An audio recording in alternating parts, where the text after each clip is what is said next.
That one at the half, but let's get you right to Calgary. Argo Stamps. Here's Chris Cuthbert and Glenn Suter. Thank you, Dave. Good evening, everybody. Happy birthday, Canada. I'm not sure we can match the fireworks from the nation's capital, but we are here at McMahon Stadium. The Toronto Argonauts and the Calgary Stampeders with 2:20 remaining in the opening quarter, still scoreless. But Glenn, we've just had a key turnover here as Eric England has recovered a Henry Burris fumble.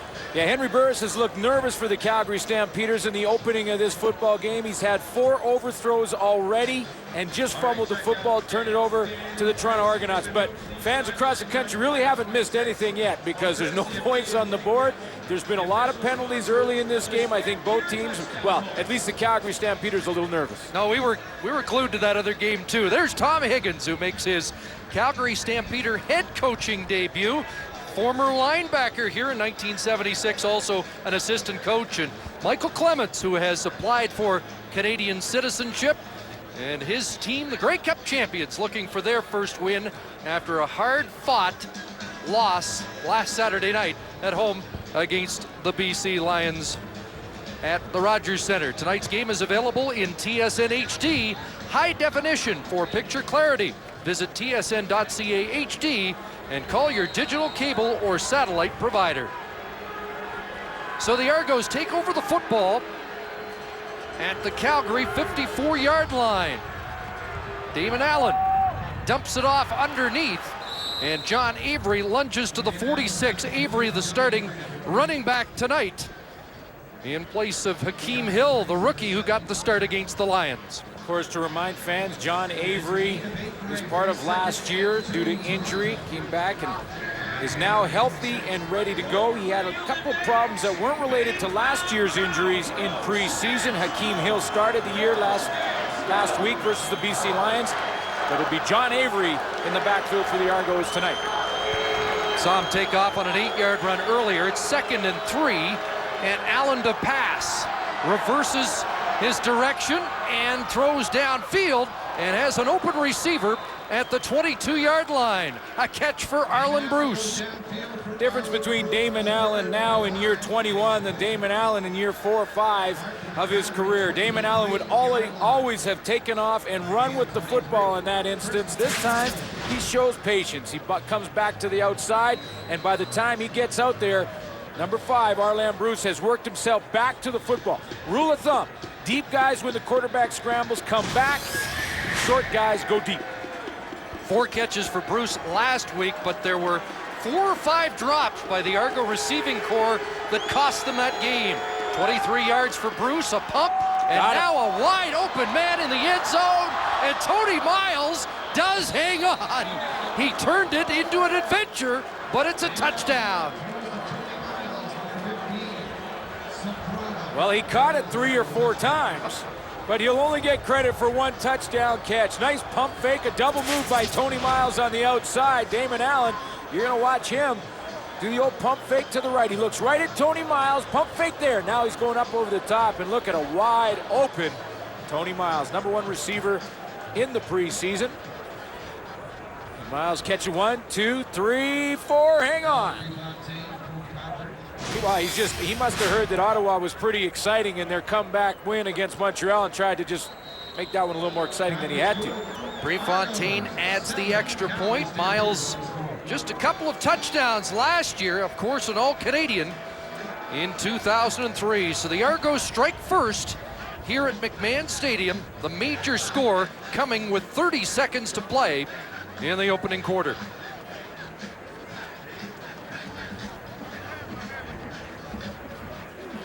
Important game for the Toronto Argonauts, who lost by 7 to the BC Lions in their first game in the Grey Cup rematch. And a difficult game to prepare for, with Calgary not providing any film, new concepts, new coaching staff, a real turnover of players here in Calgary, and a lot of people wondered how the Argos could prepare for the unknown. Yeah, and what you have to do there is look back into history for guys like Henry Burris. You look at Saskatchewan tape on defense for the Toronto Argonauts. You look for Copeland in Montreal, look at some of that tape to see what he likes to do, and then you have to just sort of adapt on the fly. So both teams kind of doing a little rope-a-dope in the first quarter. Finally got some points on the board in this one. Had a partially blocked punt by Randy Chevrier, as the Argos lost some field position earlier, but have capitalized with the first major, and the left footer Prefontaine kicks it downfield, and this is Ronnie Jenkins. And Jenkins up to the 34-yard line, brought down by Ray Mariuz. There's Henry Burris making his first start of 2005 in a Calgary uniform. Started 2 games back in '99 as a young Stampeder. Downfield again, overthrowing Jermaine Copeland. That's the 5th time that Henry Burris has overthrown a target. He started the game looking right at Jermaine Copeland, threw it over his head. First couple of series, he had a bunch. There he goes again. That's just a sign of nerves from Henry Burris. There's a tremendous amount of pressure on this football team through the offseason. Everybody, the media, the fans, everybody in this city felt pretty comfortable and pretty confident about the changes that were made in Calgary. That put a lot of pressure on this quarterback. Yes, at least in the media, not just talking about playoffs here. Those 2 words, Grey Cup, keep popping up. 2nd and 10, Mike Fletcher beats the snap. And this is going to be offside against Toronto. Fletcher was in a hurry last week, in and out of the Argo defensive scheme because of symptoms of the flu, but feeling strong. It's the other linebacker, Antonius Bonner, that's not in the lineup today because of a back problem. Yeah, and Marvin Godbolt will replace Bonner. Toronto, number 2, 5-yard penalty. Second offside. Second down repeated. For the Toronto Argonauts. And now Calgary has not been able to capitalize. However, when you talk to them in week 1 defensively, they felt that they just eliminated some of their penalties. They may have beat the BC Lions. That's what a lot of the talk was in warm-up today from a lot of the Argo defenders. Not that it was a lot of penalties, just it was timely penalties. Fletcher had a roughing the passer, Eric England, on the final BC drive, roughing the passer and an offside. 2nd and 5, and it's flared out into the flat, and Joffrey Reynolds, who had such a huge game last year against the Argonauts, takes the ball close to a first down on what should be the final play of this opening quarter. So the Tony Miles touchdown, the lone score to report after 1 quarter at First Quarter Stats, brought to you by Rona, the how-to people. Well, after a quarter, 4 first downs for the Calgary Stampeders, 3 for the Toronto Argonauts. I guess not surprising when you consider the defenses that are on the field here in this one tonight. I think we're going to talk a lot about the linebacking cores on either side. And here is Copeland, who hooks up with Burris for the first time, crosses midfield and has another Calgary first down. Henry Burris, the starting quarterback for the Calgary Stampeders. Joffrey Reynolds in the backfield as the tailback. In the receiving core, the offseason acquisition was Jermaine Copeland over from the Montreal Alouettes. We'll see if they can create some chemistry early in this CFL season. And Jamie Kreisel playing in his 206th CFL football game. Starting lineups brought to you by Tums. Tums tackles heartburn fast. That's a first down for Calgary. Joffrey Reynolds off the right side. And Reynolds has another first down at the 43-yard line. Last year in a game against Toronto, 189 yards against an Argo defense that has been susceptible to the run. Yeah, led up front by Noah Cantor, coming off his best season, 10 sacks in 2004 for Noah Cantor. Chuck Winters comes in, and he'll be playing with Godbolt, replacing Antonius Bonner in the linebacking core, and then your secondary led by Orlando Steinauer at the free safety. 11 for Reynolds. This time they fake to Reynolds. Burris on a roll, and a wide open lane down to the 30. And suddenly Henry Burris has the Stampeder offense rolling. This is one thing that Henry Burris will want to try and do just to relax in this football game. It looked like he had a very nervous first quarter. He comes back in this series with a quick hitch pass to Copeland. He runs the ball to Joffrey Reynolds and then runs it himself. That's a way to settle himself down, get in a bit of a groove in this game. Tom Higgins talked about trying to take some pressure off Burris, but Clearly, Burris had a little weight on his shoulders in the opening quarter. Back inside. And Reynolds with the carry has a couple. Yeah, a lot of pressure on Henry Burris, but, you know, he's at a point in his career where he's going to be under pressure all season long. And Henry Burris, and talking to Tom Higgins, has got to be able to handle that pressure. The difference between Burris now and Burris early in his career is during that first quarter when he was a little nervous, he may have had a few overthrows, but no interceptions, and that's the difference. Early in his career, he would have thrown picks and forced it. And he acknowledged you can't play a tougher defense to open a season than the double blue. Second and long. Burris rolling, and Eric England can't get him. Henry Burris downfield, and this one is picked off. Intercepted by the veteran Adrian Smith, who's also applied for Canadian citizenship. And on Canada Day, Adrian Smith has his 48th career interception.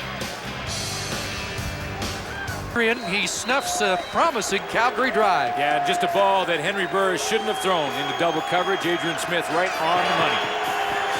And a 3-interception game against Calgary back in '99. Here's John Avery, and nothing doing against that stout Calgary defense that also, like Toronto, is a 3-4, but they take a lot of pride in playing the run. Damon Allen, the starting quarterback for the Toronto Argonauts off that Grey Cup championship win a year ago. John Avery gets a start for Hakeem Hill, his first start of the season in the receiving corps. Robert Baker has started in a big way for the Toronto Argonauts, 100 yards last week, over 100 yards, and Chad Folk, the center, is the leader of that offensive line. That's a veteran group with the exception of Jerome Davis, the tackle. Of course, Bernard Williams, playing left tackle, was ejected from the game last week. The helmet throwing incident, number 69. He was one of the first to arrive Sunday morning for films and initiated a meeting with the coach to apologize and promise it wouldn't happen again. Here's Allen, out of trouble. And throwing downfield, Andre Talbot with a catch. And out of bounds at the 32-yard line. Well, Andre Talbot does a great job coming back to the football.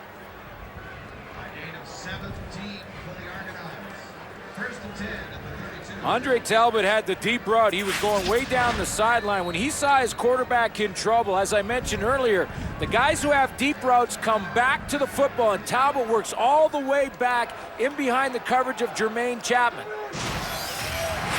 17 yards for the Oshawa native. And a first down for the Argos. Allen out of the shotgun, looks wide side, and this one incomplete, intended for Talbot.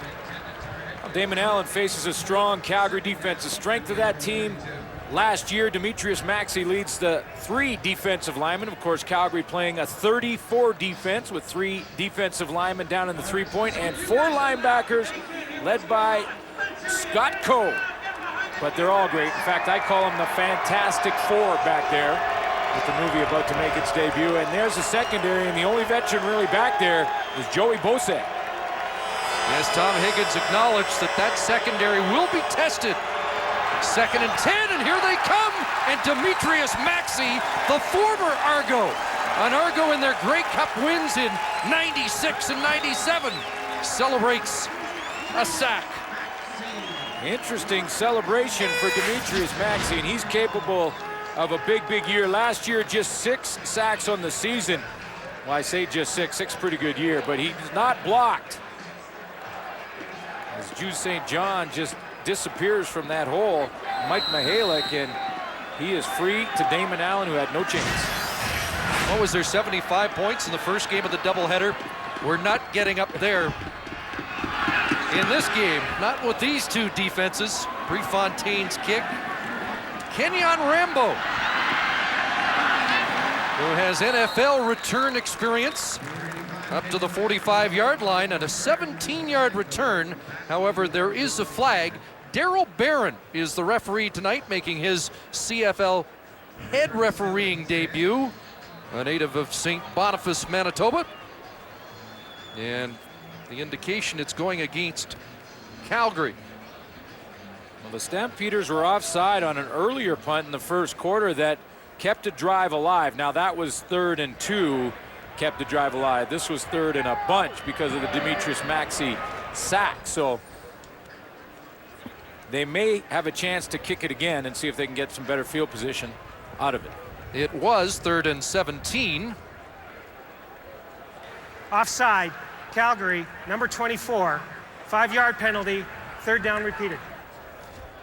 So for the second time, we have an offside. Don McGee, the safety, was the culprit that time, and Prefontaine will kick it again. Just past the 5-minute mark in this second quarter. Argos up by a touchdown as Kenyon Rambo awaits the Prefontaine punt. Inside the 20. Rambo will bring this one back. And another flag down as Rambo taken down by Ray Marius, who led all special teams tacklers a year ago. That's a 61-yard punt by Prefontaine. Looked a little nervous in that first quarter, but he's starting to settle down now. He's got a new offensive coordinator, a new team, new teammates to play with, so not surprising that he was a little nervous out of the gate, but looks like he's settling down, and it could be interesting to see what happens here tonight. Plenty of playmakers, that's for sure, and he has talked about the difference between this offense and the Saskatchewan offense that he led in the Western Final last year. That more of a ball control offense. He thinks this one has a little more explosive power. Joffrey Reynolds, the ball carrier, in 2 games against the Argos. Reynolds with 189 yards and 93 yards in his 2 starts. Well, expectations are high. That's one thing that fans have to realize with Henry Burris. He's got a new offensive coordinator, and that maybe more than anything in Steve Barato, who's a good one. Remember, Steve Barato's in BC last year. So, I mean, he can get it done, but he's got to get to know Steve Barato, the way he likes to call plays and the way Henry Burris can run them. 2nd and 7. 5-receiver package.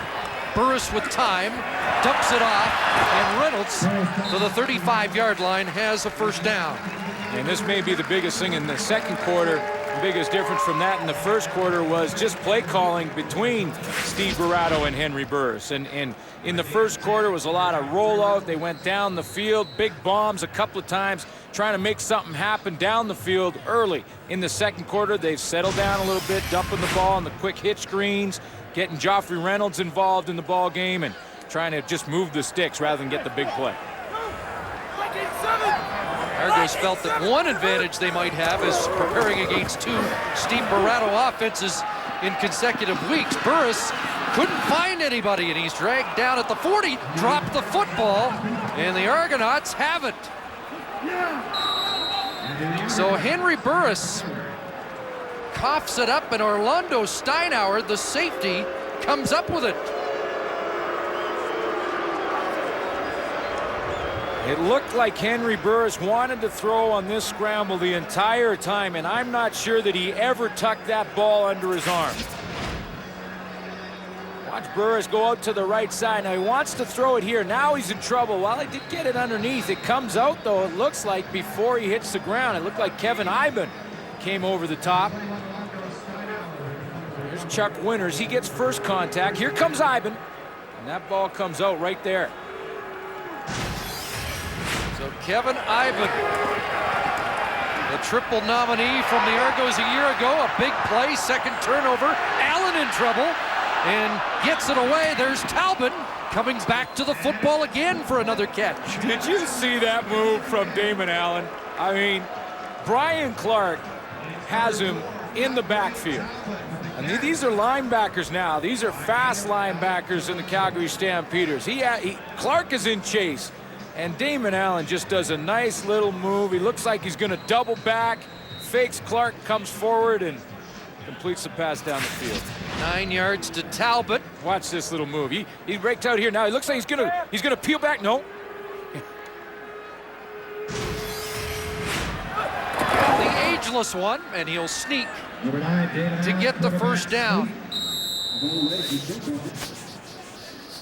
The Argos did not have a turnover or takeaway last week against the BC Lions, and here they have 2 in the first half. The interception by Adrian Smith, and now the fumble recovery by Steinhauer, created by Kevin Iben.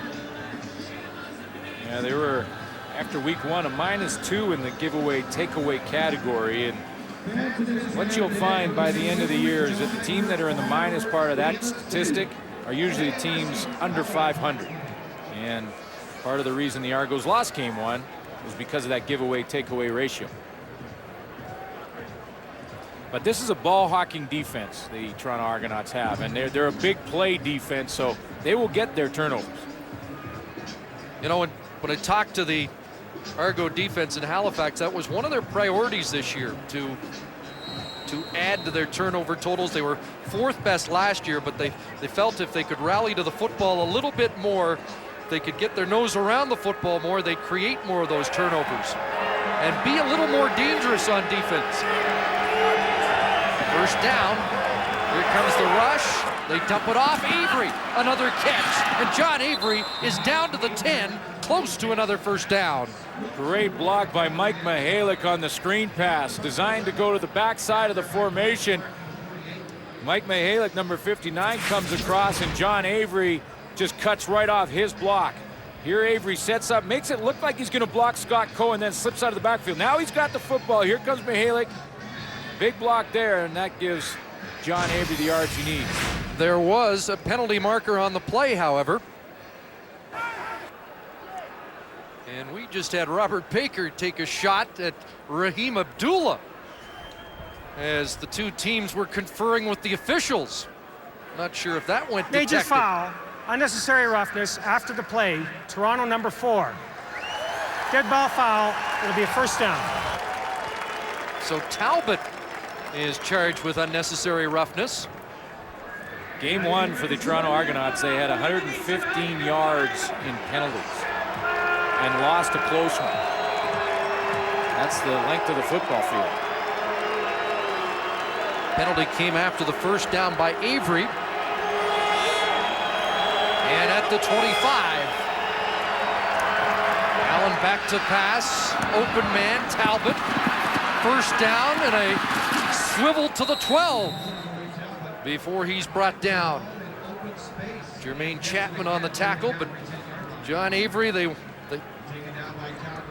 want to get him involved more this year, and they want to put up more numbers than he was able to do in an injury-plagued 2004 season. Well, most of the games that John Avery played last year, he probably shouldn't have been in the lineup. I mean, he's a tough guy, and he told the coaching staff he wanted to be in there to help his football team, but I talked to Ken Austin, the offensive coordinator, about Avery, and he told me that he probably shouldn't have played in about 3 or 4 of the ones he played in, and yet he still was right up there around 5 yards rushing per carry. I don't know what's going on with Robert Baker, but he was in a tussle in the Argo huddle, was pulled and just took a shot at Noel Prefontaine. Sure did. Unbelievable. Well, they call him the toughest receiver in the league. And have you ever seen this? Have you ever been involved in a scrap like this on your own team? In training camp, but not once the regular season starts. Now, I have seen many times when a player has started to talk too much, or he's talking to the opponents, or maybe yelling at an official, I've seen a veteran step in and try and break it up. Now, Andre Talbot tries to get Baker out of there, and he's talking to the official. Now, I've seen this a bunch, just trying to calm down a teammate. John Avery says, use your head. Now he's losing it. Now Baker's getting upset, and he's going to get pulled off the field, and that's when it gets really exciting. Now Allen throws into the end zone. Tony Miles has the catch. Touchdown, Toronto. Well, the fireworks on the sidelines, and Damon Allen helps quiet that down with a touchdown celebration. Tough catch for Tony Miles to make, because he had to concern himself with the end line.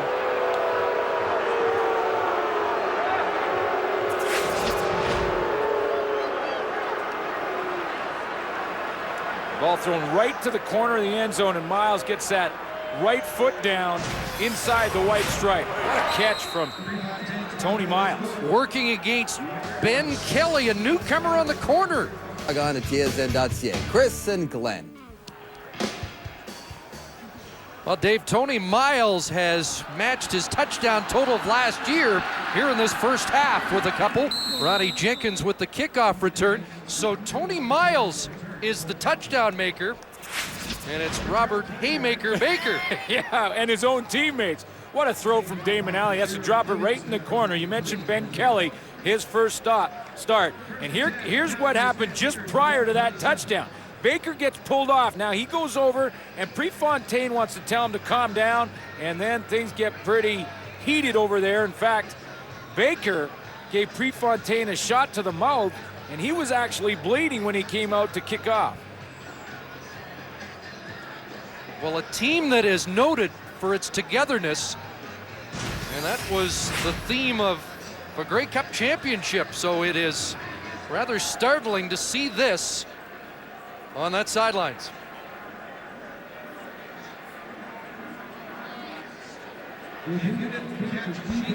Got an injured Argo on the field. We'll take a timeout and be right back to Kent Austin cooling down Baker on the sidelines. Jeff Johnson was shaken up on the kickoff. He's all right. Aaron Brooks, the athletic therapist, helping him to the sidelines. So the Stampeders down by a pair of touchdowns after a couple of turnovers in this second quarter. Joffrey Reynolds on the draw play. Kenny Wheaton stepped up, but Reynolds to the 35 has 8.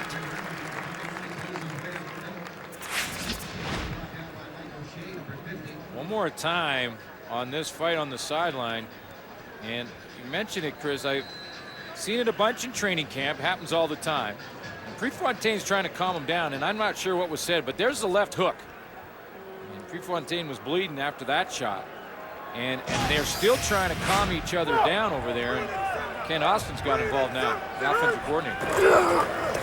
That kind of reaction. Here's Reynolds powering his way for a first down and a lot more. You'd expect it to be 14-0 Calgary. Yeah, well, obviously Robert Baker did not want to be taken off the field. He felt that he had composed himself and was fine with it. And Mike Clements felt differently. And then Prefontaine, being a veteran, wanted to remind Baker that, you know, team first and your individual problems with the official second. Take a shot like that, you might be in line for Glenn's Gladiator. First down, Burris dumps it off Ronnie Jenkins to the 49-yard line.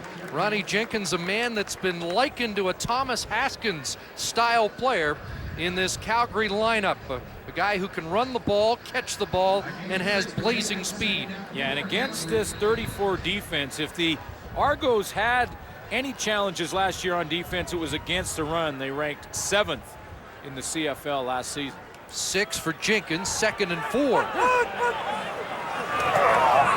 Out of the shotgun, Burris, and a great catch.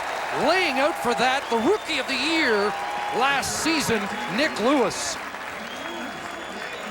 Terrific catch in Argo territory for a Calgary first down. Less than 3 minutes to go in the opening half in McMahon. 12-yard catch by Nick Lewis has the ball at the Toronto 49-yard line. Calgary down by a pair of touchdowns. They look to the short side of the field, and it's a completion to Marte Jenkins. Going back to Nick Lewis, and Nick Lewis, for his outstanding rookie campaign and a real solid preseason, just signed a contract extension with the Calgary Stampeders. Great idea with the new ownership group to try and lock you in your stars as long as you can. That's a pretty nice catch for a first down on another sideline by Nick Lewis. Henry Burris compares him to a young Terry Vaughn, who we saw at his best in the opening game of this doubleheader. Now in a Montreal uniform. 2nd and 4, flag down over the middle. A catch made again by Jenkins. It'll be short of the first down unless he gets a generous spot. And I think it was offside Toronto anyway, this flag. The Argonauts and the blitz there looked like they were offside. There's the numbers for Nick Lewis from his rookie campaign. 1,000 yards, 1,045 yards, nice average, and the 8 touchdowns to go along with it. And the leading man in the preseason with 10 catches. And instant chemistry with Henry Burris. We were at the first preseason game in a torrential downpour, and he caught 7 in Offside, that game. Toronto, number 32, 5-yard penalty, first down. Chuck Winters, who again is in at that linebacker spot for Antonius Bonner, who is injured, jumped the gun, and it's a first down for the Stamps. I'm going to say, not to mention Nick Lewis catching one from Jermaine Copeland in that game. Yeah, there was some chemistry there too. We haven't seen any of that razzle-dazzle from Calgary. First play of the preseason. It was Copeland throwing a 72-yard touchdown pass. There's a ball out in the flat, complete, and Kenyon Rambo has it down inside the 25-yard line. Guy they're real high on, could be a big play receiver. Kenyon Rambo spent a last few years in the National Football League, bounced around a couple of teams, and I think he's got the speed to get up on top of defensive backfields and can do a lot with the football after he catches it. Didn't have a lot of catches in the preseason. That's not necessarily an indication, though. You don't get many reps in the preseason. So Calgary moving again. 2 turnovers have killed them so far. And there's a catch by Rambo, who actually was in the Dallas Cowboys camp at the same time as Jermaine Copeland. And the two walk back together, and of course Jermaine Copeland will be leaned on a bunch from Kenyon Rambo and Marte Jenkins, simply because they're new to the Canadian Football League, and he's going to try and help them out as much as he can to take full advantage of the rules. Yeah, Tom Higgins is saying that those 2 wideouts are still a little young in the subtleties of the Canadian Football League. Second down, 4 to go. Burris steps in. Burris lunging. Ivan got him low, and Burris will fall forward for the first down. Well, the fans here in Calgary will love that effort from Henry Burris. Make things happen on his own, and rather than hook slide, because if he would have hook slid there, he might have been just short. Goes up over the top, a little extra effort, and gets his team a first down. Kevin Ivan with the tackle, had 9 to start the season against the BC Lions. 110 to lead a season ago. Well, there you can see Calgary's had some success moving the ball. Now they fake. Burris trying to get outside, and it was read well and cut off. Eric England with pursuit, and Chuck Winters stepped up to make sure he couldn't get outside. Yeah, and that's the key. If Winters doesn't get the corner ahead of Henry Burris, who runs well, if Winters doesn't get the corner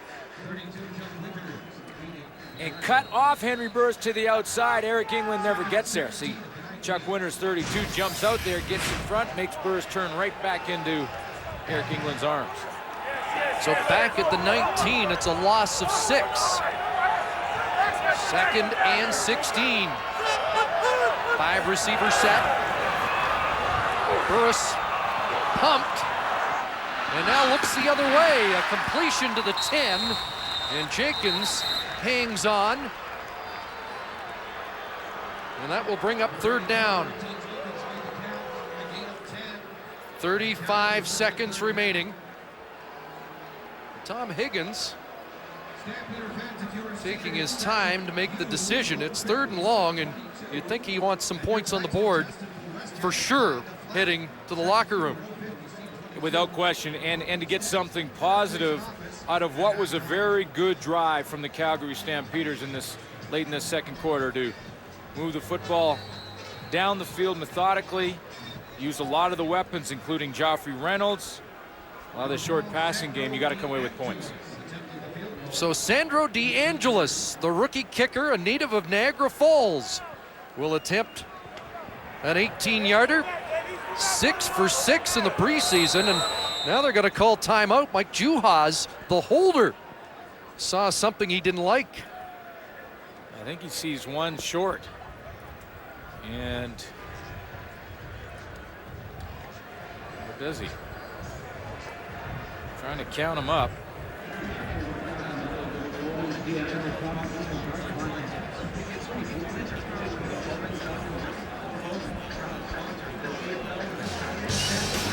And a reminder coming up, you know, these guys are anxious to weigh in after that amazing Renegade comeback, and what has been at times a turbulent first half in Calgary.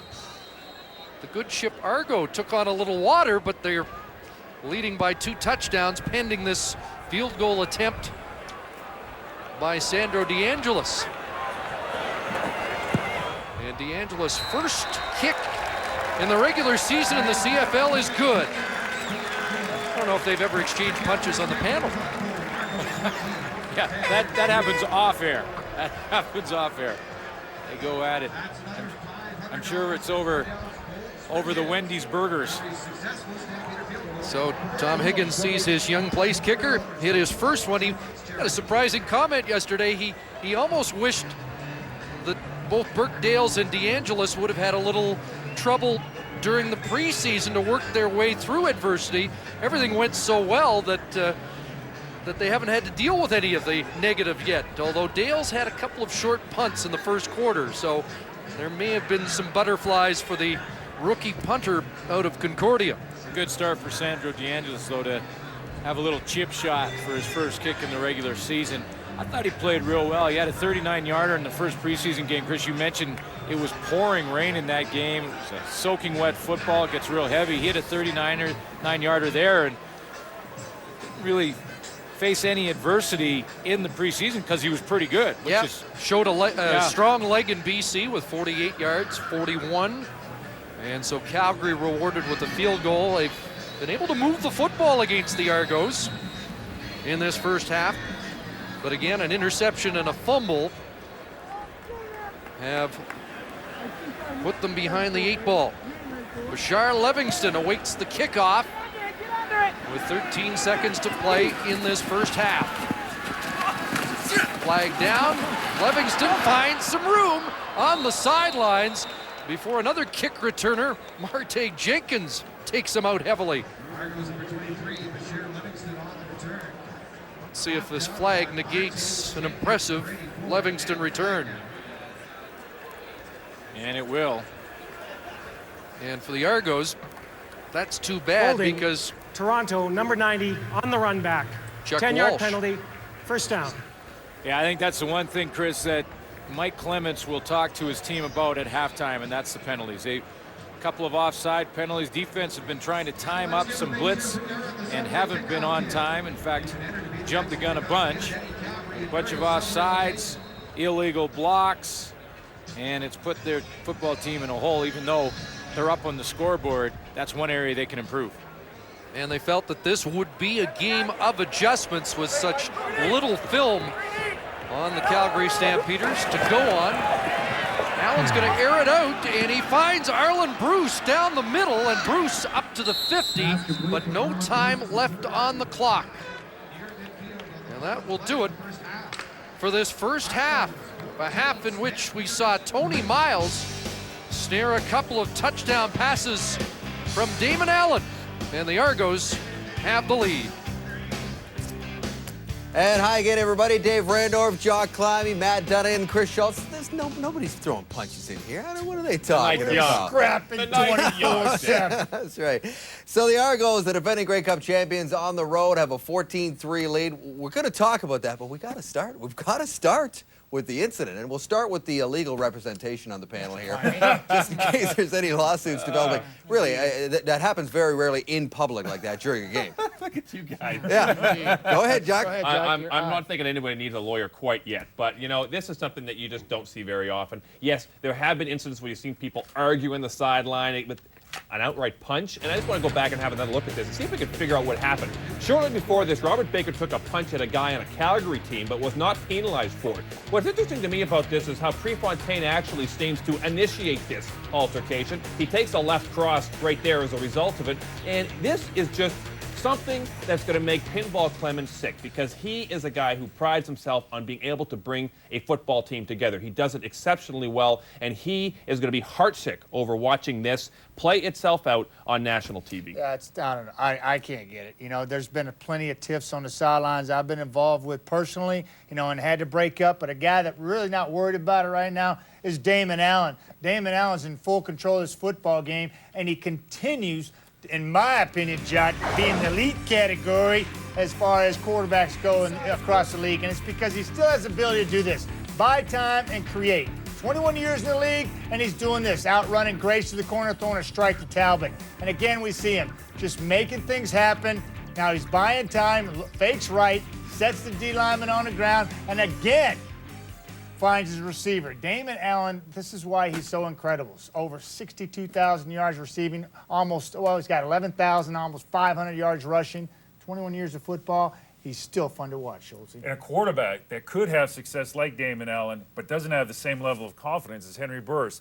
Very tentative early in this football game, but you kind of have to understand that practice speed is one speed and game speed is another. And the amount of time that Calgary has had to get ready, it's an asset, but it also can be a detriment. You see there the closing speed of the defensive back, Smith, interception. And here, not protecting the football.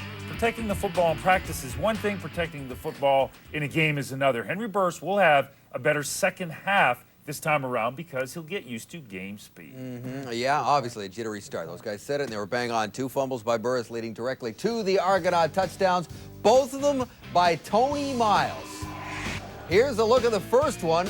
The first quarter. 1, 2, three catches 3, right 4, 5 catches. Only worth because they go into BC next week, next Friday night. Here is the Boston Pizza CFL poll question we asked you during the first half. Do you think the Calgary Stampeders are going to make the playoffs in the tough Western Division? And 63% of you say they will miss for the, third, fourth straight year. Wow, that's something else. All right, what do we got here? Going to take another quick break. Here's Tony Miles, second touchdown. Hey, Jock, did he get in here? I think his feet were out there and there. Explode in the second half, we'll have a great game. Heath Brown spoke with Mike Pinball Clemens. With Pinball Clemens at halftime, an 11-point lead and a kicker with a fat lip. With the game, we had still we're having discipline challenges, and even on our own sideline, one of our guys had a guy spit in his face, and that's something that you don't want to see happen in a game, so he was visibly upset about that. But this is about playing good football, and that's what we want to go do the second half. All in all, a solid performance by the defense, especially, and the offense capitalized on this turnover. Our offense has capitalized a couple of times and gotten the ball in the end zone instead of field goals, which is really good. And the defense has played well, but still a little disciplined things. We're keeping drive going with penalties and that kind of thing. We got to settle down a little bit in the second half. Best wishes in that second half. Thank you so much. Happy Canada Day, everybody.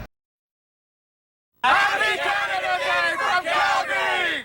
Go Stampeders! Happy birthday, Canada. I love you, baby. You've been real good to me.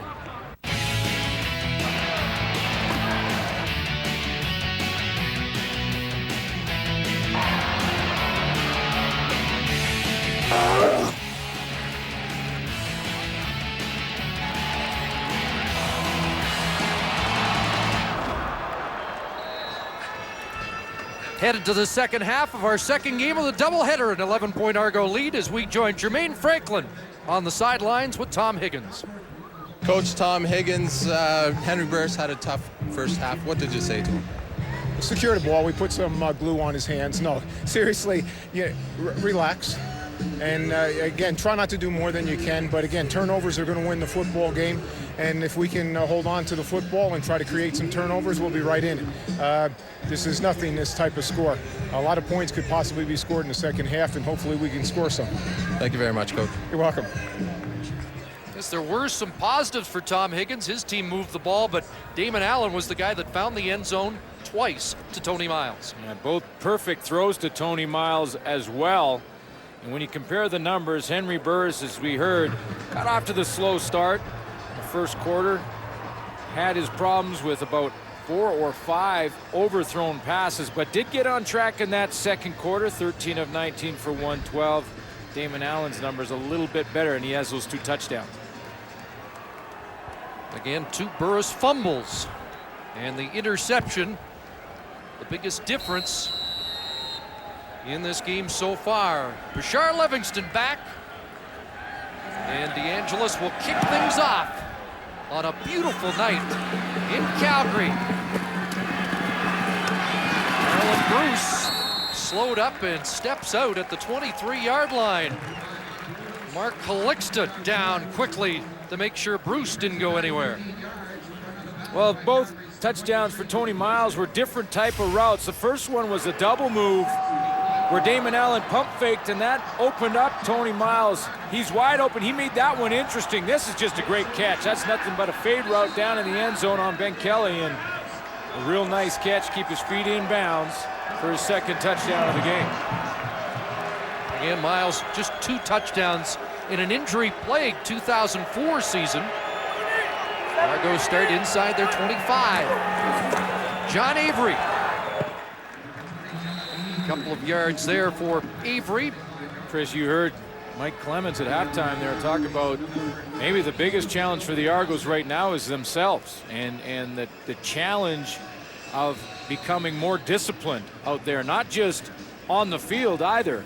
Go back to the scrap they had on their own bench. They've obviously kissed and made up in the locker room, and they're ready to go, but they've also got to eliminate some of those penalties. 3 for Avery, so it's 2nd and 7. Blitz on, and the ball batted down as Damon Allen was hammered by Joey Bosse. So a halfback blitz gets to the quarterback. It's the beauty of this style of defense for the Calgary Stampeders, is that you could send pressure from so many different areas on the field. In this case, it's Joey Bosse coming from the secondary. He's going to come from the top of your screen around this corner, and Bosse will not be seen by Damon Allen. It's a delayed blitz from the halfback position. Allen doesn't see him, and he gets home. Allen does get the ball away, but big Raheem Abdullah bats it down. And the Argos forced to punt. And we learned another thing in that first half. Prefontaine can take a pretty good punch. Sure can. Left hook from Robert Baker. Kenyon Rambo straight up the middle. And a good return to the 46-yard line. 16 back for Kenyon Rambo as Henry Burris leads the offense out first time, second half, and there were some things to build on. Well, the first quarter, not a lot, but in the second quarter, yeah, I agree, Chris. They started to get the drives going, and that's good play calling from Steve Barato. He obviously realized that Henry Burris was a little nervous in that first quarter with all the pressure on him and his new football team, so he changed it up a little bit, went to a shorter passing game, and it's helped Burris out. Jeffrey Reynolds cuts it back and runs into Kevin Iben. Well, that's an area that it looks like the Argos have improved on from a year ago, and this is a dominant defense and a big play defense, but last year they had struggled against the run, gave up about 138 yards per game, and they've done a nice job so far on Joffrey Reynolds. Rick Stubler, he's been around long enough to understand that in the Canadian Football League, to win, you're going to have to throw the football. So that's where he puts his emphasis, and that's why he likes to run a 34. But looks like they've shored up their run-stopping game a little bit, too. Alex Gauthier, the left tackle, former first draft choice overall, shaken up. We'll be right back. Alex Gauthier on the sidelines, being attended to by the veteran athletic therapist Pat Clayton. So concern about the big left tackle, an all-Canadian offensive line, and it stays all-Canadian as Godfrey Ellis, the number 10 pick in the 2005 draft, has to come in. 2nd and 7. Burris flushed up the middle, and Mike O'Shea collars him at the 54, short of the first down. Looking at the right shoulder of Alex Gauthier, and he will probably go to the locker room to be assessed there and get those pads off.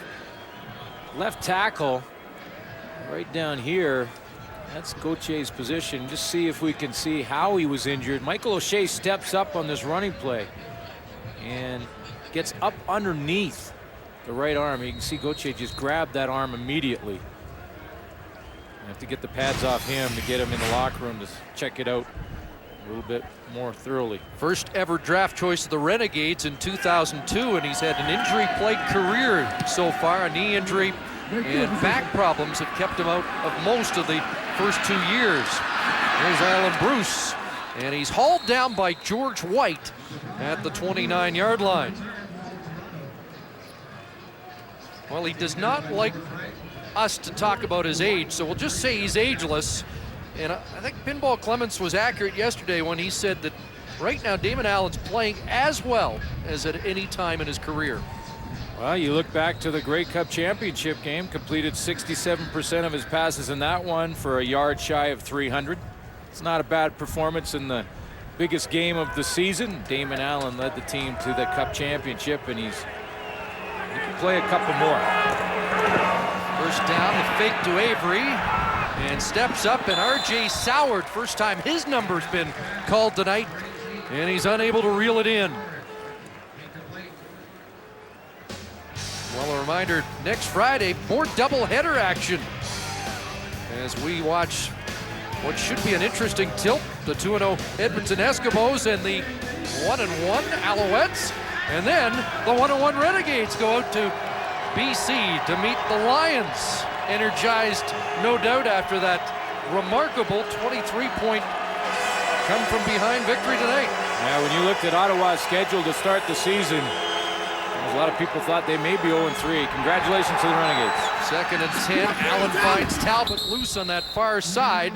I did like Joe Paupau's attitude. You got to play everybody. You play 18. You sign up for 18. Right. And now that you get through the first 2 of Murderers Row 1-1, the rest of the schedule doesn't look as bad. Yeah, and I think Paupau, though, looking at that schedule, probably thought to himself, you know, if we can win one of those and be competitive in all of them, then we're progressing in the right way. And they weren't real competitive against Edmonton. Great win against the Montreal Alouettes, so should have confidence in BC. We got a big weekend next weekend, CFL football. 13 for Talbot, so it's a first down for the Argos. Another long out to Andre Talbot. And Chapman will push him out of bounds, but in Calgary territory at the 54. You know, Talbot is one of the guys that's kind of a forgotten man in this Argo receiving corps because of the weapons that they have. When you, as a defensive backfield, you watch game film on the Toronto Argonauts and you look at Arlan Bruce and Robert Baker and Tony Miles, who has a couple touchdowns tonight, you kind of forget about Andre Talbot. You leave him open kind of out on the side and you roll the coverage away from him. And Talbot's had a pretty good night already. You don't always call wideouts possession-type receivers, but he seems to be that kind of guy.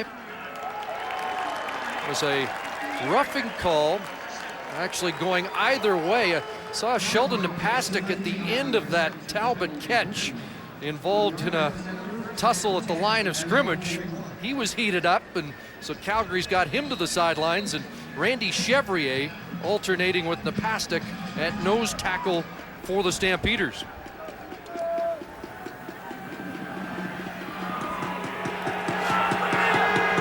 So it's a first down for the Argos at their 41, and Allen in trouble, down. Taken down, Demetrius Maxey has his 2nd of the night. You know, and he's just winning the battle. His first sack, he took advantage of a mistake made by the Argo offensive line.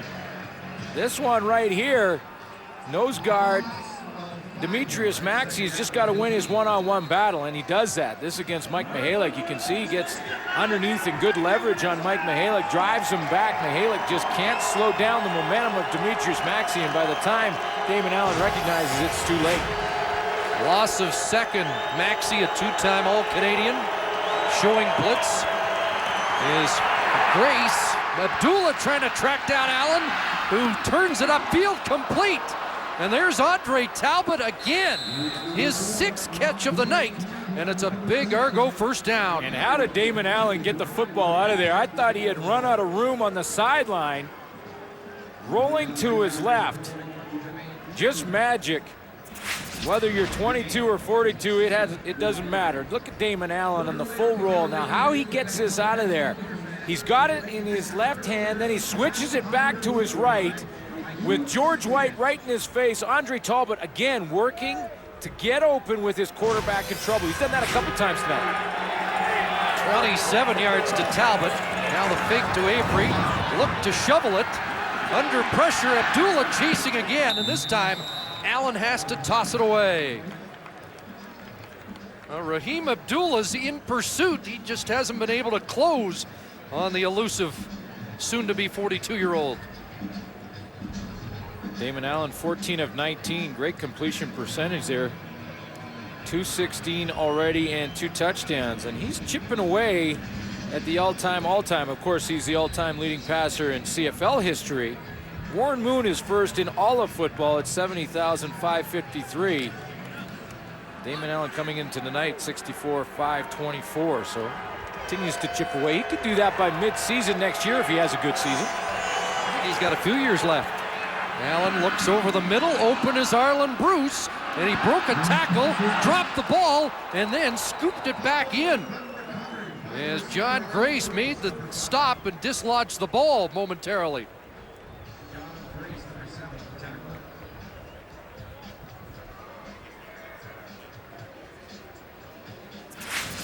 Now they're trying to take advantage of a young and inexperienced secondary and just trying to find the holes. Now, you got to imagine that the Calgary Stampeders here are probably going to play a little more vanilla than they would like to with this defense.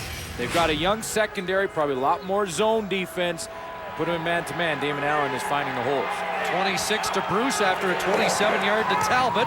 Inside off Baker, up for grabs, and it was knocked away as the Stampeders all fought for the football. Jude Waddy had his hands on it, and then he got rocked by a defender. I believe it was Joey Bosse. Joey Bosse was flying to that one, and that one bounced up in the air right here through the hands of Baker. And Bosse there collides with Waddy. That's the one you got to call it. Call it in the air. That's a freebie for Calgary and a break for the Argos. They had a 6-turnover game against Toronto last year. Have not had a takeaway yet tonight. 2nd and 10, flag down. Allen with an open man, Tony Miles, and Tony Miles scores his 3rd of the night. Well, Mike Mihalik threw his hands up in the air in frustration, and I'm wondering if this one is coming back. Well, one of the Stamps jumped early, but apparently was drawn. And that will erase touchdown number 3. Offside. Toronto, number 5. 5-yard penalty, 2nd down repeated. They call it on Arlen Bruce, and that's the discipline creeping up on the Argos, and that's what Mike Clemens was talking about at halftime. The lack of discipline costs them one more time. Arlen Bruce jumps across the line of scrimmage, and that's what I think Mike Mihalik saw. He turned around, he looked at the official, threw his arms up, and said, "Oh, we had a guy offside." So 2nd and 15. Allen with protection, looks to the end zone, looking for Baker. Touchdown, Robert Baker.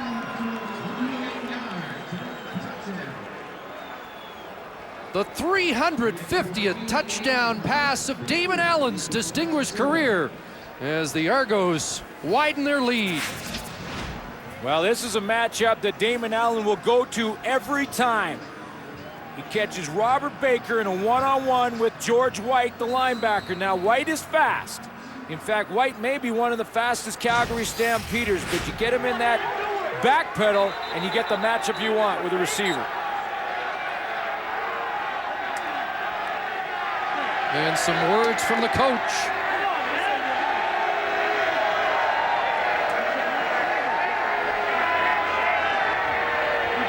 So Baker's night has covered the full spectrum. Sure has, and I'm not sure. Prefontaine converting the Baker touchdown. 21-3, Argos. Sometimes tempers boil over, but then things get back to normal. And for Robert Baker, that means a touchdown catch from Damon Allen. Argos with a 21-3 lead. Ronnie Jenkins flags down, and Jenkins taken down. Chuck Walsh in on the tackle at the 30. Let's take another look at the Baker touchdown. It's going to be to the left of your screen. Baker just gets a little separation as the ball arrives from George White. Cutting across. Now, when he walked off, there was some discussions with some of the players, and then he threw the football in, and I looked like Kent Austin turned and said another thing, and then Mike Clemens went over to talk to him one more time. And Well, if anybody can diffuse things on that sidelines, obviously the head coach, Michael Clements, would be able to do that. You need to be an asshole when he's pitched. Apparently Mr. Baker still not enamored with the way the evening is unfolded. Going through a little bit of an emotional roller coaster over there is Robert Baker. The Stampeders need a little fire right now. Jermaine Copeland has been relatively quiet so far tonight. Well, you know, though, and just to allude to this one more time, I mean, what's gone on that Argos sideline right now for a lot of teams could pull it apart in a hurry. You know, this is a veteran organization led by a guy who's been through many, many battles in Mike Clemens. And somehow through all of what we've seen on that sideline, they have a 21-3 lead and keep rolling along. 2nd and 8. Burris drops it off. Reynolds can't beat Winter. He does evade Winters, lunging ahead, but he'll be short of the first down as we join Heath Brown on the Argo sideline. Thanks, Chris. Things are very tense down here on the east side of McMahon Stadium. Pinball Clements has been over to talk to Robert Baker 3 separate times, and although he's receiving a lot of encouragement from his offensive teammates with slaps on the back and pats on the head, Robert Baker still really hasn't cracked a smile. He was being booed and heckled mercilessly by the fans here in Calgary and threw that touchdown ball back onto the field before the extra point could be kicked, so Robert Baker is certainly not very happy. Pinball alluded in the interview at halftime that there had been a spitting incident on the field, and this is one of the areas the league was going to crack down on, that any spitting infraction would involve immediate ejection. Somehow that was not detected, and Baker's let it get to him. Ball kicked out of bounds, out of the reach of Livingston. You're watching Wendy's Friday Night Football. To help a local food bank, every sack helps Purolator tackle hunger across Canada. And it's Purolator Tackle Hunger Night here in Calgary, the Grey Cup at McMahon Stadium. Demetrius Maxey has made his contribution with a pair of sacks. But this Calgary defense has to come up big. Down by 18, and Allen slings it out again. And that's been open all night long to Andre Talbot. The reason it has been open, Chris, is because Calgary's playing zone defense. They're trying to stunt up front. This is a team that really made its mark last year on the defensive side of the ball with pressure and man-to-man coverage in the back end. Now, because they're so new in the back end, Denny Crehan, the defensive coordinator, has got to try and play more zone defense. When you play zone, usually that outside flat on the wide field where Andre Talbot lines up is the voided zone. 17 for Talbot that time. He has 100 yards for the first time in his CFL career. Avery bounced off one would-be tackler before Chevrier hauls him down. And there are the numbers for Andre Talbot. Personal best night. Well, you know, Talbot will always line to the wide field, and when you're at the wide field and you basically are way out here, that's the zone. This is the zone you want to take away from the defense. The defense wants to take that middle zone away. That leaves the wide field out here open, and that's where Talbot will line up. He'll be out there and left open a lot of times in zone coverage. 2nd and 4. Allen looks that side, and the catch is made. Michael Palmer, the other Canadian receiver, hauling it in, but he will be short of the first down. Yeah, now, and Michael Palmer came in early in the game. He came in for Robert Baker. And Baker was not in the offensive set on that play.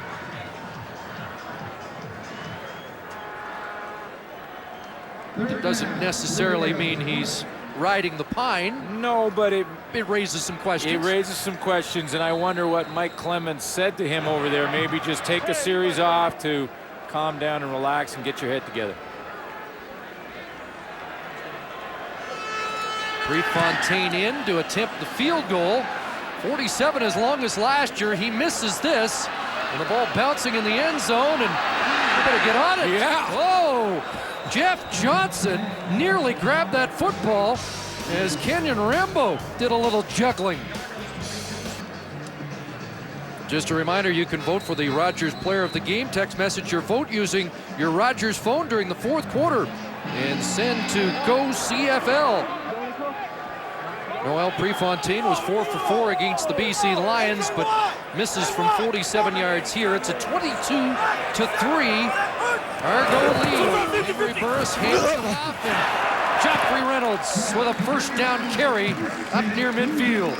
And Kenny Wheaton saved what would have been another 20-yard gain from Joffrey Reynolds at least. He slid over there from the secondary and made a shoestring tackle because Reynolds hits this hole in a hurry. And this is a nice opening from the offensive line, and Joffrey Reynolds, look, he's got lots of room. If not for that tackle right there from Kenny Wheaton. Wheaton holds it to an even dozen. Reynolds up to 64 yards on the night. So they'll faked him this time, and Burris in trouble, and he just gets rid of the football. That time the fake to Reynolds did not fool the Argos. Reynolds wore a different number a year ago when he faced Toronto and ran up some big numbers. Sure did, number 32. And back in October against the Toronto Argonauts, mentioned that they were susceptible to the run last year, and Joffrey Reynolds really cemented his position on this football team with that game. It was this game that they said, yeah, I think this guy can get it done. There's another guy wore 32 here that got it done. 7,000-yard seasons for Kelvin Anderson. Second and 10. Burris, lots of time, wide open. Copeland, or check that, Rambo. Touchdown. Kenyon Rambo has the first Calgary major score of 2005. Now here goes Copeland's choreography from the Montreal days and the touchdown dance. Right down the middle of the field. Kenyon Rambo, to watch how Henry Burris looks to his left and then goes back down the seam. Rambo showing us a little bit of his great speed, and this is why they brought him in. He's a playmaker. Yes, they feel they have little stretch receivers at the wideout positions with Rambo and Marte Jenkins. That was a 57-yard strike. Burris to Rambo.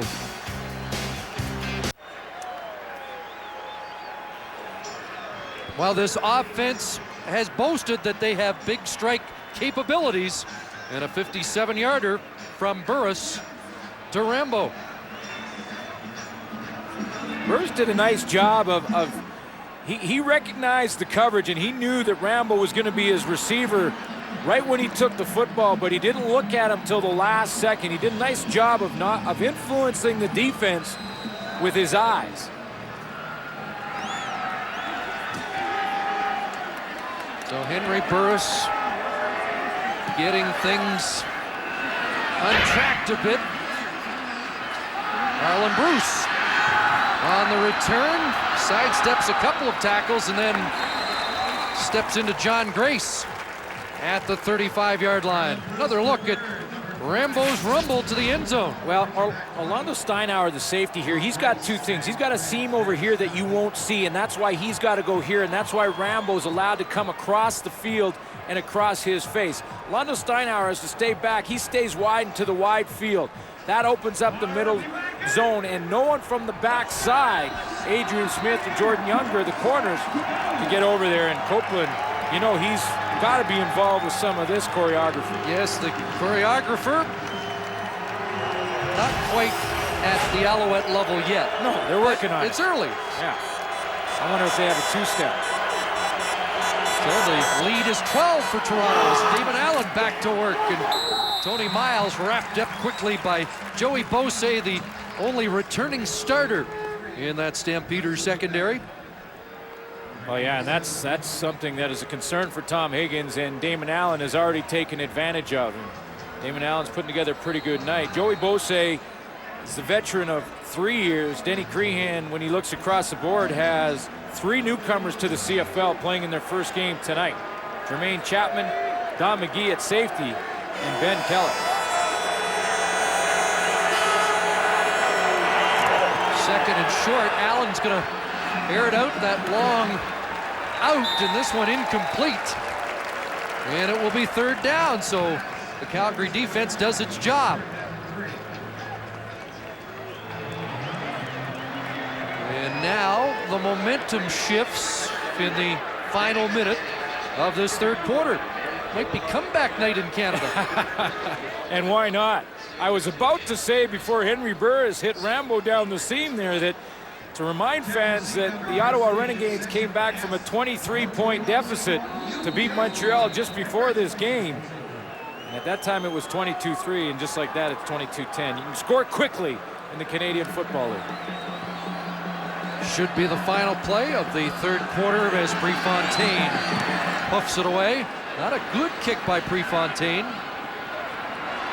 Rambo, and he stopped up immediately. Good downfield cover by Chuck Winters. There is a flag down. So before the third quarter's in the books, they'll have to account for the penalty. We'll take a break. Henry Burris has a major score on the board, 22-10 after three quarters. The how-to people. Look at the net yards, they're pretty even, but this right here is the problem for the Calgary Stampeders. It leads to that, and that's why the Argos have the lead right now. And after the punt, a roughing penalty assessed to the Stampeders. We did not get a number, but we can see that the Stamps have been backed up to their 10-yard line, just inside the 10. So a long field for Henry Burris as he tries to build on this Calgary momentum.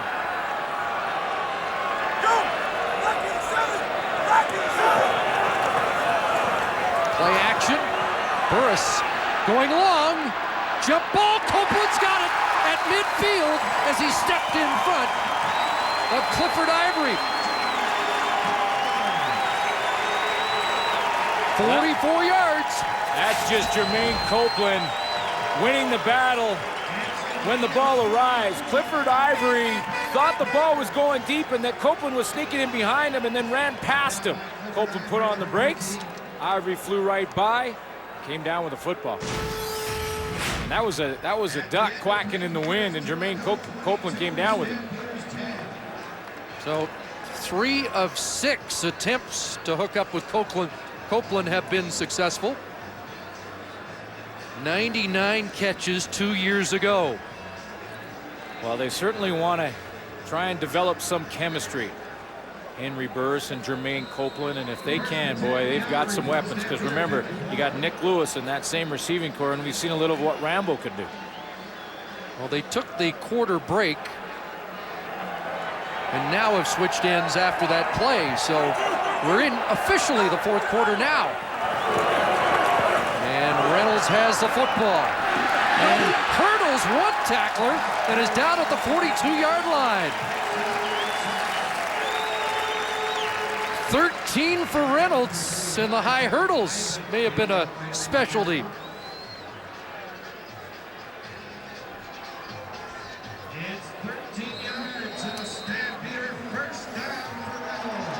Well, Reynolds high stepping over Chuck Winters.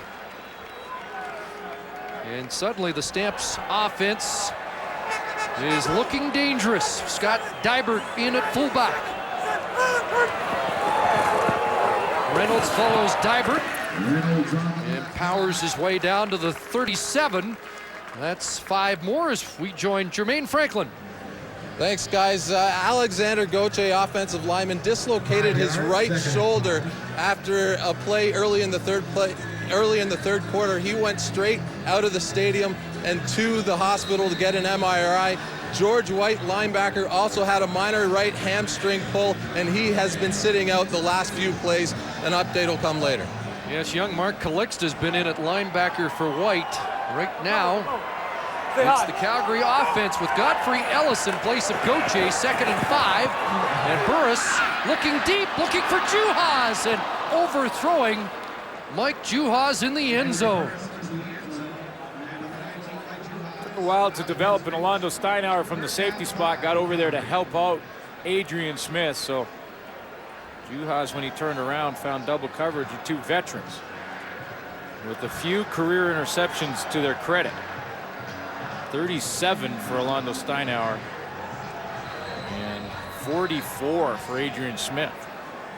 So young Sandro DeAngelis, 1 for 1, but here's a test from 45 yards out. Juha's the holder. And DeAngelis nails it. 2 for 2 after a 6 for 6 preseason. Answering some kicking questions in Calgary. Plus hits a 45-yarder. So 10 straight points. I asked DeAngelis if he was nervous for this one, and he said, "No, not really." He said, "I played in Nebraska in front of 80,000 and had to make some big kicks there." He was just looking forward to the opportunity. Perfect so far. Damon Allen, first down, pressure, drops the ball. Abdullah battling for it, and it looks like the Argos may have got back on it. Raheem Abdullah had a shot at it, and I think Bernard Williams and Abdullah continue to fight for it. Well, the pressure package of the Stampeders gets to the quarterback. John Grace from one side. Maxey may have stripped it. Raheem Abdullah from the opposite side. Yeah, it looked like Maxey got his hand on it. But Williams got back on it. And it's a loss of 8. 2nd and 18. There's a pump from Allen, and now he'll load it up. Looking for Arlen Bruce, and Bruce has it. He actually took it away from one of his teammates. Arlen Bruce simply reacted to the ball in the air. He was going down the seam and was looking over his left shoulder. Damon Allen pump fakes him there. That's to get him deep on the double move. Now he's down the seam to the outside. He reacts to the football in the air and goes up and takes it away from Andre Talbot. That's what you're taught to do, is to catch the football at its high point. And maybe Arlen Bruce just said, "Hey, Talbot, you're having a good game, but I'm going to go get this one." 39 for Bruce. Gets the Argos out of a big hole and on the move again. Avery, left side. And nothing doing there. Maybe back to the line of scrimmage. And not a whole lot more.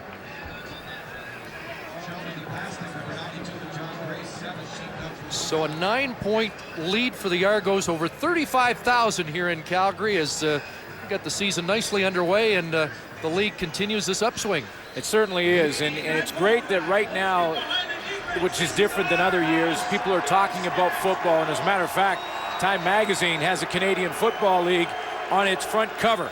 Back in the game. The Canadian Football League is as strong as it's ever been right now. We saw a great game earlier today, and we may see it finish here tonight. 2nd and 10, ball batted down, and it falls to the turf as John Amazing Grace turns the heat up, and the linebackers making more noise for the Stamps. Yeah, well, the Fantastic Four is now starting to make some plays. You saw John Grace when they stripped the ball from Damon Allen early in this series. John Grace was on and providing some pressure. It's Grace again along with his buddy Scott Coe. And here they come, the Fantastic Four. Grace, Coe, Clark, and White. Prefontaine in to punt. You know, Prefontaine has not been the same since the fight with Baker, his teammate, on the sideline. Wasn't close on the field goal attempt, and that is not a good Prefontaine effort. It will go out at the 20. And the Stamps are very much in this game. 24-yard punt by Prefontaine. And Calgary gets the ball at the 20. Not good field position, but it could have been a lot worse. And I think you're absolutely right. It has been an uncharacteristic Prefontaine night since that practice at the Argo bench. There's the end around. Is this a fake? They'll throw it, and Nick Lewis that time throwing for Copeland in the preseason. Yeah. It was Copeland, the former quarterback, throwing to Lewis, and they may have to go back to that. Yeah, well, I guess they just said, well, we worked one way. Why don't I give it back to you, and I'll try and throw. You see it on the top of your screen there, Nick Lewis coming around the reverse. Now, he has it, but the problem and the difference between this play and the preseason is that Nick Lewis had Michael O'Shea bearing down on him. When Copeland caught that hitch pass in the preseason, hit Lewis in stride, he was wide open with no one in his face. So it's 2nd and 10. Clock has run under 10 minutes to go here in the 4th quarter. Burris was hit as he delivered the ball, and that falls incomplete as Jonathan Brown got a piece of the Calgary quarterback. Well, a reminder, we have a big promotion coming up in October. Wendy's Kick for $1 million. Oh yeah, nailed a 20-yarder, you get $1,000 right there out of the gate. That's 20. That's a chip shot. It's no problem. Hit the 30-yarder. Look at that. Sony digital imaging package. I mean, and you get all the prizes. You miss one, you go to the 40, you can still get that one. You can go for 0 for 3 and then kick the $1 million. And then win $1 million. And I figure if you kick the 50-yarder, you've got a job in the CFL too. Burke Dale's needing his best punt of the night. And now Livingston losing yards to size things up. Can he turn the corner? Turns back and ouch. Oh, he was hammered. Mark Calixto. Well, if you hit that $1 million kick, Chris, and you get a job as a kicker, you become the highest paid kicker in the league at that moment. Well, a reminder, the West Wing now on Sundays at 8, 7 Central on CTV. What a beautiful night in Calgary after a rain-drenched, record-setting June, which created all the flood problems here. And there are over 2,000 tickets that were given away to flood relief volunteers for this game. Opening night at McMahon. Damon Allen, quarterback draw. John Grace not fooled. And John Grace is stepping up in the second half. Yeah, and he's had to because one of his running mates, George White, is out with a hamstring problem. John Grace left the game early and has come back. He looked like he had back problems in that first quarter. And this is a tough play for Damon Allen to execute against this defense because of its quickness. I mean, John Grace goes up and engages with Mike Mihalik and then comes off of that and still can run down one of the best running quarterbacks in Canadian football, in the Canadian Football League. There's White on the sidelines, 2nd and 9. Allen in trouble, down again. This time Sheldon Napastuk's got him, and it's the 4th sack of the night for the Stamps. Now they're running different stunts up front, trying to give you and the Toronto Argonauts different looks. This time they're going to work this side and then loop around. Pastuk takes advantage. Here comes the loop. Demetrius Maxey from left to right. And again, it's Mike Mihalik getting driven back by Sheldon Napastuk. Loss of 6. Prefontaine back in. An average of 45.6 yards a punt against BC. He was over 45 all of last year. And now when the Argos need a typical Prefontaine punt, let's see what he delivers. And he does. Better kick by Prefontaine, but a good return by Kenyon Rambo across the 50, and then a vintage Prefontaine pop to take Rambo out at the Calgary bench. So he took one early, but Prefontaine can dish it out. 35-yard return by Kenyon Rambo after a 50-yard Prefontaine punt. And it was the Argo punter that finished the play. Bashar Livingston lost contain. That's why Rambo was allowed to get outside, and there's the big hit from Noel Prefontaine. He's taken one from a teammate and made one on the sideline against the opposition. Great field position, however, for the Stampeders. Reynolds off the right side. Michael O'Shea with the tackle as we check tonight's game story.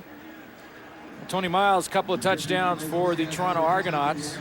Damon Allen, 350th career touchdown pass. Andre Talbot's having a big night. And those early Stampeder turnovers put them in a hole. Tonight's game story brought to you by Sport Check, the power of sport. Less than 7 minutes to play. Calgary trying to cut into this 9-point Argo lead. The hitch is complete. Juhas sizes up the blocking and lunges for a couple more near the first down stick. He's going to make it interesting, yeah. He's going to make it close and a tough decision if, in fact, he is a little short for Tom Higgins. But really, he's got 6:32 is still plenty of time. He just doesn't want to give up this kind of field position. You don't know when you're going to get prime real estate like this again.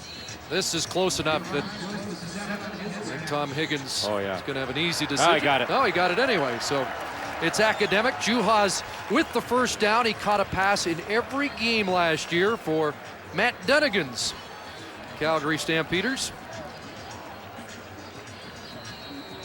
And Henry Burris looks to the sidelines. And Michael Clements a little uneasy for more than one reason on that Argo bench.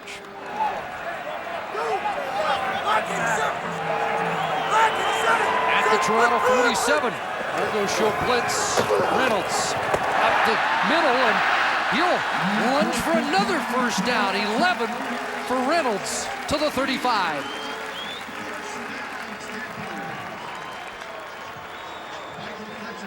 Even though there's just 6 minutes remaining and the Calgary Stampeders need 2 scores, you got to keep balance in that offense, and that's why Joffrey Reynolds continues to be a part of the game plan. Closing in on a 100-yard game. 6 receivers out to Burris. Quarterback draw to the 30. 5 more. And Henry Burris will give you that option. He ran 84 times last year. 464 yards, 7 touchdowns. But I like the play calling here from Steve Barato, because right now Steve Barato understands one thing. He needs a major and he needs a field goal. It could happen at either time. This could be a field goal drive right here if he needs it. So you don't have to force the football too far down the field. They're keeping the running game involved. Stampeder 6-pack as Reynolds comes out, Jenkins in, and Burris with time. And now throwing downfield, Rambo diving, can't make the catch. And I think when Henry Burris sees this play on the game tapes, he's going to want to run the football. Yes. And you know, he had a chance to move the sticks, and it's easy to say that when we're sitting way up here looking at the entire field. And it's a little different when the bullets are flying down there, but you're going to see this open up pretty good for Henry Burris to his left side, the defensive right. Now, you tell me, could he have picked up right in this area right here? Could he have picked up the first down? I think so. I think he outruns the pursuit, picks up first down, and moves the sticks. So DeAngelis comes in, trying to keep his mark perfect. And now the kicks get a little more important. From 38, Juhas puts it down. And he is 3 for 3. And the Stampeders now within 6 on Friday Night Football. Scrimmage from the 35, Robert Baker back into the offense. And we haven't seen much of him since his touchdown.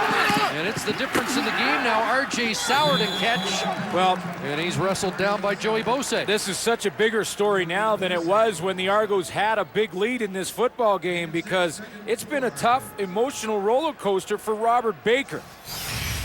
He got into a pushing match with Calgary, then with his own teammates, and with Noel Prefontaine on the sideline. Then he catches a touchdown pass, threw the ball out on the field, got in trouble with the coaching staff again, didn't return for a couple of series. All of a sudden, it's a football game, and they've missed Robert Baker in the lineup. Big play here, 2nd and 4. Allen with time, looking for Miles. Incomplete. Ben Kelly, step for step, had a better shot at the ball. That's the man they feel will be their shutdown corner. You know, and Ben Kelly is learning as this game has gone on, and his coordinator, Danny Crean, first guy out there to congratulate him, because remember, Tony Miles beat Ben Kelly twice for touchdowns. But he's learning from that. Defensive backs have to have a short memory. He was step for step right there, with Tony Miles and made a nice play on the football. He's the guy they say wasn't beaten once in about the first 8 practices, as he won a job on the corner.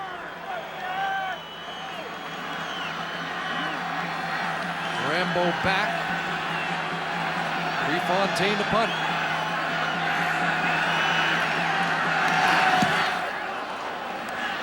Not his best. Rambo at the 30 draws the no yards flag. And that will enhance the field position for Henry Burris with 3 minutes and 20 seconds to go in this third quarter. Well, TSN has the LPGA's only stop in Canada, the BMO Financial Group Canadian Women's Open from Glen Arbor Golf Course in Halifax. Our coverage begins Thursday, July 14th, 2:30 Eastern, 11:30 Pacific. Beautiful night in Calgary, and is there a better way to celebrate Canada Day? Huge comeback in the nation's capital for the Ottawa Renegades in Game 1, and this not as high as scoring a football game, but it's a ball game, and Henry Burris, in his first start as a Calgary Stampeder, has a chance right now to bring him back. And unofficially, the net yards for these two teams, the difference is 4. Argos with 365, Calgary 361. Reynolds will change that. Joffrey Reynolds over 100 for the second time in 3 starts against Toronto. And the 3-minute warning given to the benches. We're going down to the wire. After a nervous start for Henry Burris as the #1 man in Calgary, the guy who's writing a movie script has a pretty good chance to write an interesting script for his second debut as a Calgary Stampeder quarterback. Under 3 minutes to go, trailing by 6 points to the Grey Cup champions in 2nd and 2, and they give it to Jenkins, and Jenkins, a little extra effort. Michael O'Shea collared him, but I think Jenkins fell forward close to the first down. This may be close enough to measure again, and at the very least close enough that Tom Higgins would go for it if in fact he's short. Jenkins starts right here in the formation that is going to come in behind a name that we haven't talked a lot about tonight. Ronnie Jenkins with second effort right there, because O'Shea had him caught about 1.5 yards behind that first down marker. They will have to measure this. Ball is short of the 45, and I think they have to get right to it. And so there you go. About a foot or less. Tom Higgins wasn't sure what he was going to get tonight. He said, I think we got a good football team, but I want to see what happens when the lights go on. It's been an interesting night. Burris, well, gets them a fresh set of downs. I would take it a step further. I think with Tom Higgins, you know, he looks at his team and the offseason acquisitions, and he probably thinks, you know, I have good football players. Now what kind of team will I have? And that's what he's trying to find out now. And he's been saying it's a great test to find out exactly where we are to face the defending Grey Cup champion Toronto Argonauts. And they have come back after a shaky start. Henry Burris really arrived in Calgary when he rallied the Stampeders from 2 touchdowns down to beat Edmonton back in '99. This play doesn't get off. He came off the bench when his team trailed by 12. He scores 2 touchdowns in the fourth quarter. Alan Pitts caught 1, Vince Danielson the other.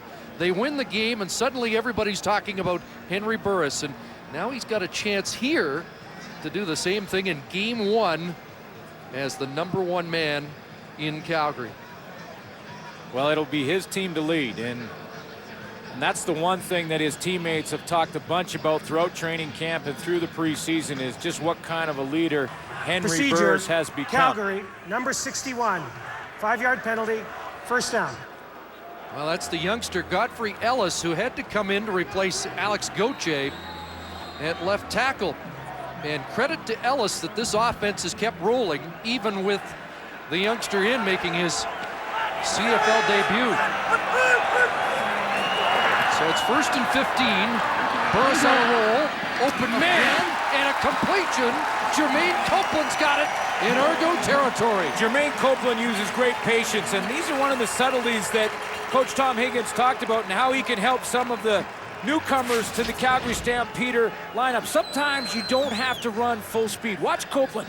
That's a good burst. Now he slows down, breaks out, patience. You know why he knows he's got time? Because he knows that play is a deep drop and semi-roll from Henry Burris, so he's got time to set the defensive back up. Veterans understand that. New guys to the league are always trying to go full speed all the time. And I'm going to go way out on a limb and suggest that's the last ball thrown his direction in this game. Even with 2:19 to go, he'll be front and center. In Henry Burris's plans, another first down after the measurement. They needed 15. Copeland got 15. Well, and that's the other side of that. To break it off at 16 and a half, take a step and a half back and be right at that marker. That's a veteran receiver in Jermaine Copeland. First and 10, 6 receivers out. And there he is. Copeland with another catch at the 47-yard line. Part of this is Henry Burris going to Jermaine Copeland, who he knows has the great reputation from all his years in Montreal. But the other part of it is Steve Barato, the offensive coordinator, calling the plays right now for Henry Burris that makes Jermaine Copeland the #1 target. And let's not forget they've got Nick Lewis in there as well, who's not too shabby. Lewis has had a quiet night. Stampeders trying to make noise. Second and short. Little hitch pattern. And Marte Jenkins has another first down at the 40. Under 2 minutes to go, but plenty of time for this Stampeder offense. Last 2 seasons for Jermaine Copeland, almost 3,000 yards. You look at that average, over 1,400 per year, 24 touchdowns. That's why if you score 24 touchdowns in 2 years, you got to come up with a dance. All he needs is a little confidence, and he's a player. He exudes it. And not only did the Stampeders sign 2 outstanding players in Copeland and Burris, but 2 shining personalities for this community.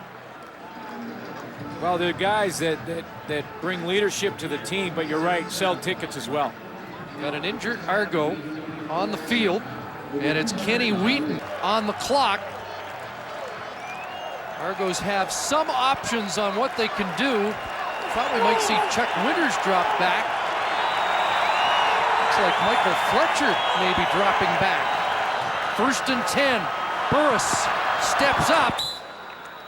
And he is dropped by O'Shea near the line of scrimmage with help from Riel Johnson. It's exactly what they're going to do, Chris, is bring Ray Marius in at linebacker and then take Michael Fletcher and drop him into the secondary. There's some options there. Fletcher has spent some time at DB. Marius had to come in last week with the injury to Bonner. They could and also you've got Chuck Winters, who is a former defensive halfback. Play Chuck Winters there, or Chris Hardy. Also dressed, could play safety, and Steinauer could move. So some options for Mike Cummings. So the 8th play of the drive, a big one. Second and 10. Burris misfired. It's picked off, and it is Michael Fletcher who was dropped into Kenny Wheaton's spot. And Henry Burris throws his 2nd interception, the 4th turnover of the game. Mike Fletcher just drops back into the deep third, and Henry Burris throws this as he's falling back and away and gets nothing on the throw. It's in behind the intended target, Nick Lewis, and right into the hands of Michael Fletcher, who doesn't even have to break on the football. This is all from the quarterback spot. Watch how off balance Henry Burris is when he goes to deliver this ball. He's starting to fall back, and he just throws it in behind Nick Lewis. So it comes with 1:13 to go. And the turnovers, the huge difference in this game. Allen to Avery, and Abdullah's got him in the backfield. It's not over yet. No way. 1:10 is lots of time. Calgary has a timeout. And it's time now for Glenn's Gladiators, brought to you by the Cake Steakhouse and Bar. Great stakes, good friends. See you tonight. No matter what the outcome, the Gladiator tonight plays on the defensive line for the Calgary Stampeders. Wears number 91 and has been dominant all night long. Gladiator in week number 2 goes to Demetrius Maximus. Well, it's Demetrius Maxi. Maximus has a little ring to it. D-Max at his best tonight. And now that defense, they've used their timeout. Digs in, 2nd and 13. Allen dumps it off. Avery drops the ball. And Prefontaine will have to come on. 64 seconds left.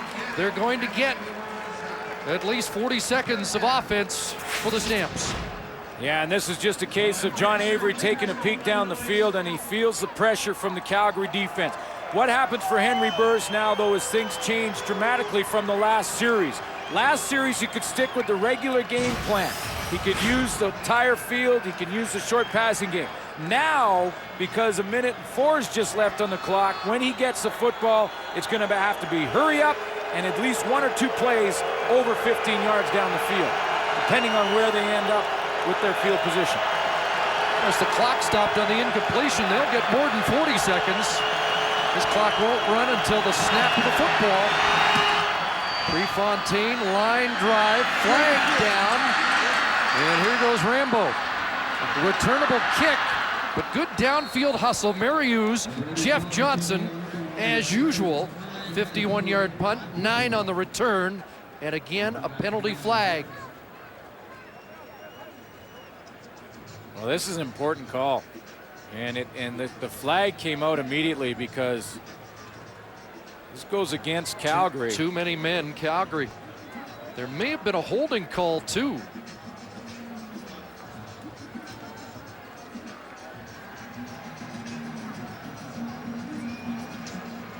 Call happened after the play, then Henry Burris would keep the football and lose a ton of yardage. No, it's better do it over again. If it happened before, they're going to have to kick it again. Too many men. Calgary, 10-yard penalty, 3rd down repeated. So it's 3rd and 3. Now, Craig Dickinson is the special teams coach. And I'm not giving Craig Dickinson an alibi here, but with injuries to George White, who also plays on the special teams, and you look at some of the injuries that have happened tonight, you have to juggle all of your special teams around, and they had too many out there. That cost the Calgary Stampeders 10 seconds. Cost them time, cost them real estate. Another huge kick by Prefontaine. Rambo dropped it inside his 10. Now he'll try and get outside. And Rambo will turn the corner, but he got a clip. And there's flags all over the field as Rambo gets across the 40. 3 different markers. I'm not sure who it was, but whoever was blocking on Chuck Walsh, number 90 for the Toronto Argonauts, I believe will be called. And as for Noel Prefontaine, 59 yards when they needed it the most. Clutch. And that's great hustle from Chuck Walsh to hustle down there on that cover team and draw what's going to be a huge penalty. And Henry Burris will have a long, long field. Holding, Calgary number 9, 10-yard penalty, 1st down. And it was Pascal Masson who was blocking on Chuck Walsh. So that mistake after the too many men error, and the ball's at the 10 with 37 seconds left. Well, it's the difference between Henry Burris in 37 seconds going 3/4 of the field or the entire field. And we probably could have tacked on 15 seconds. Yeah. We saw 105 yards last night. Ray to Tucker. And 100 yards away, Burris hit as he got rid of the football. Pressure from Noah Cantor and Riel Johnson. Yeah, a nice job from Noah Cantor because that was 3-man pressure. And the Calgary Stampeders were blocking with 5+, left Joffrey Reynolds in there, and Noah Cantor found a way to get there. 10 sacks last year. And that's what the Argos will do here. They're just going to drop everybody off, rush with 3, and see if Henry Burris can be patient enough and have enough time to find someone open downfield. 32 seconds left, 2nd and 10. And there's Nick Lewis at the catch, dropped the ball, and they're ruling a fumble. It's turnover number 5, and Kevin Iben is knocked out of bounds at the 11. So Lewis made the catch, but he gives it up, and Iben salts it for the Argos. And who made the hit? And who made the hit? Because that's how this is created. And the Argos, Marius right there with the little jam, but the hit right there, the tackle from Michael Fletcher. Two big plays from Michael Fletcher. The interception to stop one drive, and the turnover right there as Fletcher strips it. Kevin Iben comes up with the fumble recovery. Boy, the Toronto Argonauts will look back at this game. They can close it out here and say, yeah, we won, but we won ugly in a lot of ways. You know, they lost looking good last week. They're going to win ugly here, and they'll match the 1-1 records of the Ottawa Renegades and the Montreal Alouettes.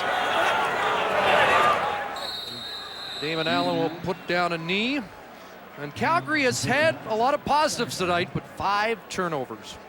Yeah, 5 turnovers. I thought a couple early on were just signs of their starting quarterback, Henry Burris, being a little nervous in the first quarter and maybe weren't earned by the Argos. They certainly earned at least 3 of the turnovers, the 2 by Fletcher, 1 created and 1 turned over by Fletcher. They're big plays for the Toronto Argonauts, but the Argonauts, coming off their Grey Cup championship, have some issues to deal with in the next week.